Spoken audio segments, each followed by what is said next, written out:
Students, welcome back to your channel Gauhar helping hand. सबसे पहले बिस्मिल्लाहिर्रहमानिर्रहीम। आज हमने करना है चैप्टर नंबर 1 जिसका नाम है साइंस का तारुफ और किरदार। सीरीज़ के अंडर डे 3 है हमारा। शॉर्ट क्वेश्चन हम कंप्लीट कर चुके हैं पूरे चैप्टर के। आज हमने तैयार करने हैं एमसीक्यूज़। इस पूरे चैप्टर के अंदर हर टॉपिक के अंदर से के पेपर के अंदर कहीं से भी कोई भी एमसीक्यूज़ अगर आएगा तो वो ये इन पेजेस के अंदर जितने एमसीक्यूज़ हैं इनसे बाहर नहीं आएगा।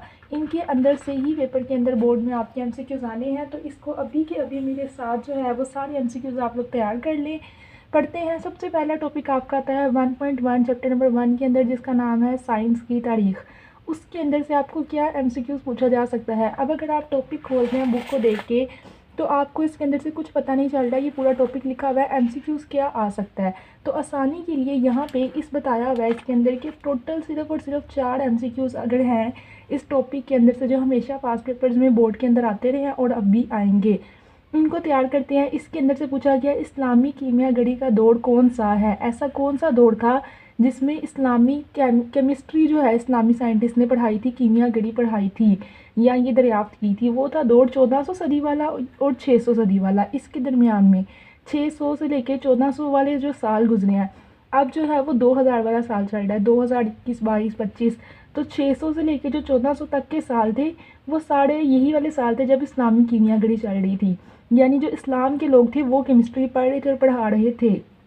दूसरा एमसीक्यू जो आपका आ सकता है इसके अंदर से वो है साइंस का बुनियादी असूल मशाहिदा और डैश है। साइंस का बुनियादी असूल क्या है? मशाहिदा और इस्तदलाल। ये आपने लफ्ज़ याद रखना है, इस्तदलाल। अब अगर वैसे बच्चे एमसीक्यूज़ बाहर वाले एक्सरसाइज वाले तैयार कर रहे हैं उनको पता भी नहीं है कि इसके अंदर ये एमसीक्यूज़ है टॉपिक के अंदर, लेकिन यही फ़ायदा है इन नोट्स का कि आपको पता चल गया कि बोर्ड में एक दफ़ा ये भी सवाल आ गया था बुनियादी असूल मशाहिदा और क्या है, इस्तदलाल। साइंस एक लातीनी लफ्ज़ से अख़ज़ किया गया है जिसके मायने हैं। साइंस लफ्ज़ जो है ना इसका मतलब है मुताला करना यानी कि पढ़ना, स्टडी करना, इसको हम कहते हैं मुतालिया करना। साइंस एक डैश लफ्ज़ से अख़ज़ किया गया है। साइंस जो लफ्ज़ है कौन से ज़बान का है? उर्दू ज़बान का लफ्ज़ नहीं है, ये एक लैंग्वेज है जिसका नाम है लातीनी। इंग्लिश में कहते हैं लैटिन, इंग्लिश मीडियम वालों के लिए लैटिन और उर्दू मीडियम वालों के लिए लातीनी। इस ज़बान का लफ्ज़ है साइंस। तो ये हैं आपके पहले 4 एमसीक्यूज़ जो कि इस टॉपिक के अंदर से आ सकते हैं बोर्ड के पेपर्स के अंदर। अगला आपका टॉपिक जो कंसीडर किया जाता है बुक के अंदर से वो है इस्लाम में साइंस का तसव्वुर। वो है कौन हमें हक़ाइक़ देता है और मदऊ करता है कि इंसानियत की भलाई के लिए कुदरती वसाइल इस्तेमाल करें। ये हमें इस्लाम कहता है। ऑब्वियसली हिंदू मत तो ऐसा कुछ नहीं कह सकता, ईसाईयत भी नहीं कह सकता, बुद्ध मत भी नहीं कह सकता। ऐसी बातें इस्लाम के अंदर होती हैं। तो ये आपने 5 एमसीक्यूज़ तैयार करने हैं इन 2 टॉपिक के अंदर से। आगे आ जाता है मशहूर ज़माना टॉपिक साइंस का मुस्लिम और पाकिस्तानी साइंसदान। बहुत सारे शॉर्ट क्वेश्चन, बहुत सारे एमसीक्यूज़ इसी टॉपिक के अंदर से आने हैं। सबसे पहला साइंसदान आपका जाबिर बिन हयान। उसको किसका बानी कहा जाता है? केमिस्ट्री। ये साथ साथ आपका एमसीक्यूज़ याद होते जा रहे हैं। पूरी वीडियो देखिए। इल्म कीमिया का बानी किसको कहा जाता है? इल्म कीमिया, केमिस्ट्री का बानी जो है वो कहा जाता है जाबिर बिन हयान को। यही आपका शॉर्ट क्वेश्चन भी आ सकता है और लॉन्ग क्वेश्चन भी आ सकता है। 8 दफ़ा बोर्ड पेपर के अंदर ये दोनों एमसीक्यूज़ आए हुए हैं पिछले सालों में। उसके बाद आपका नेक्स्ट एमसीक्यूज़ है जी, यहाँ से पढ़ते हैं हम। अलकीमिया का तर्जुमा लातीनी ज़बान में किसने किया? अलकीमिया एक किताब थी, उसको हम हर किसी का तर्जुमा होता है ना, इंग्लिश में भी होती है, उर्दू में भी होती है। तो उस ज़बान को लातीनी ज़बान में किसने छापा था? रॉबर्ट ऑफ चेस्टर ने। ये एक साइंसदान था जिसका नाम था रॉबर्ट ऑफ चेस्टर। उसने ये जाबिर बिन हयान की किताब अलकीमिया इसको लातीनी ज़बान में छापा था। पहली दफ़ा सल्फ्यूरिक एसिड, नाइट्रिक एसिड और हाइड्रोक्लोरिक एसिड, ये 3 तरह के तेज़ाब थे दुनिया के अंदर। ये पहली दफ़ा किसने बनाए थे? जाबिर बिन हयान ने।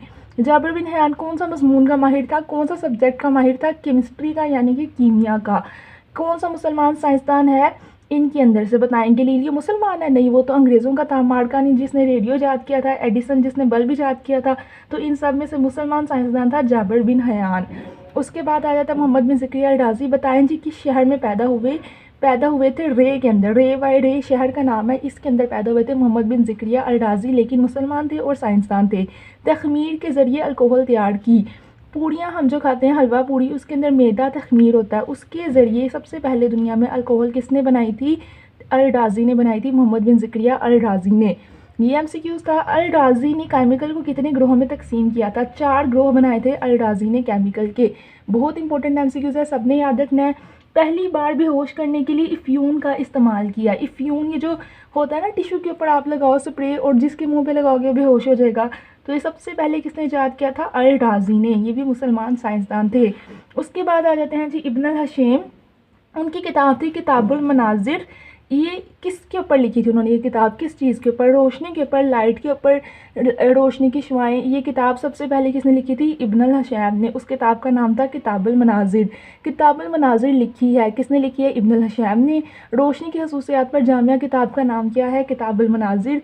इसके अंदर से ये MCQs आपके आएंगे। आगे है जी 18वां MCQs। इब्न अल हशैम का तल्लुक साइंस की किस शाख से है?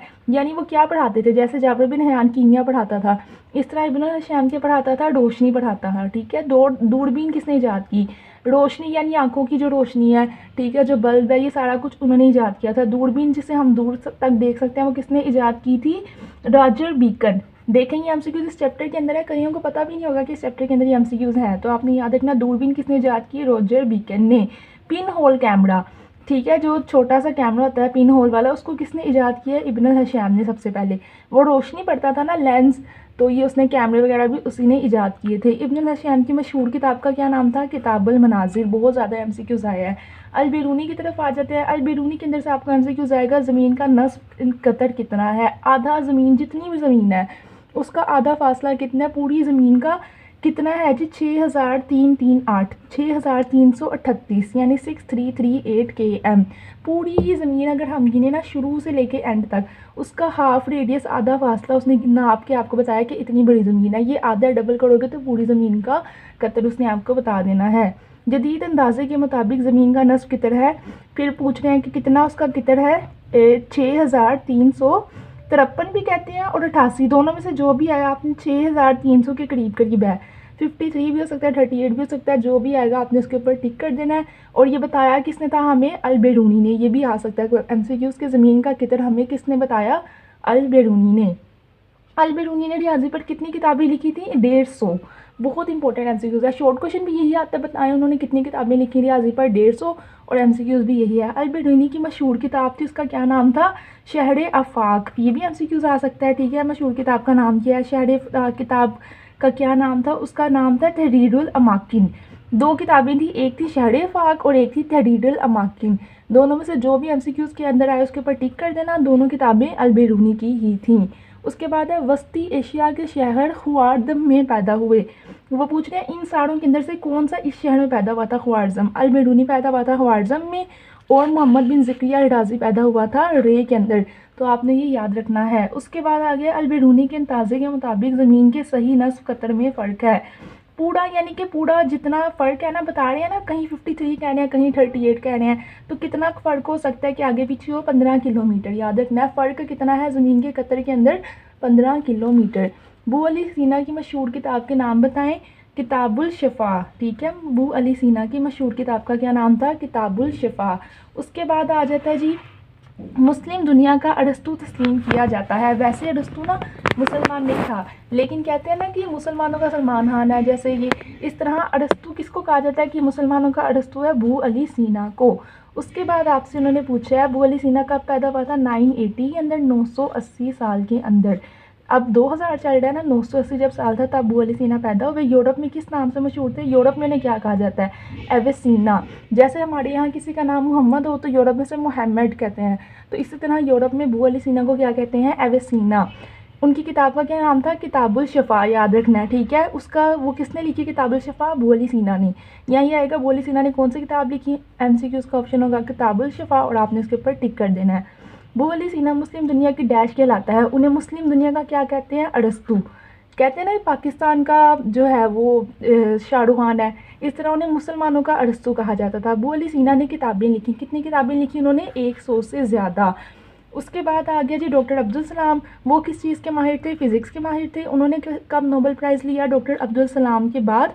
ठीक है। पाकिस्तान नहीं, सॉरी, डॉक्टर अब्दुल सलाम ने नोबेल प्राइज़ लिया था। कौन से साइंसदान थे जिन्होंने नोबेल प्राइज़ लिया?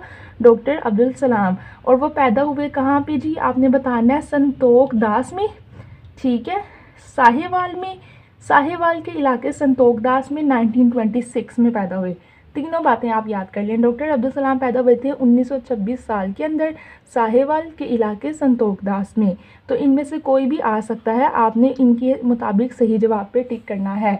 सवाल एक ही होगा, आपसे इनमें से कोई एक MCQ जो है वो सही जवाब होगा। डॉक्टर अब्दुल कदीर खान आ गया, वो कब पैदा हुए जी? वो पैदा हुए भोपाल में। कहाँ पैदा हुए? शहर का नाम है भोपाल।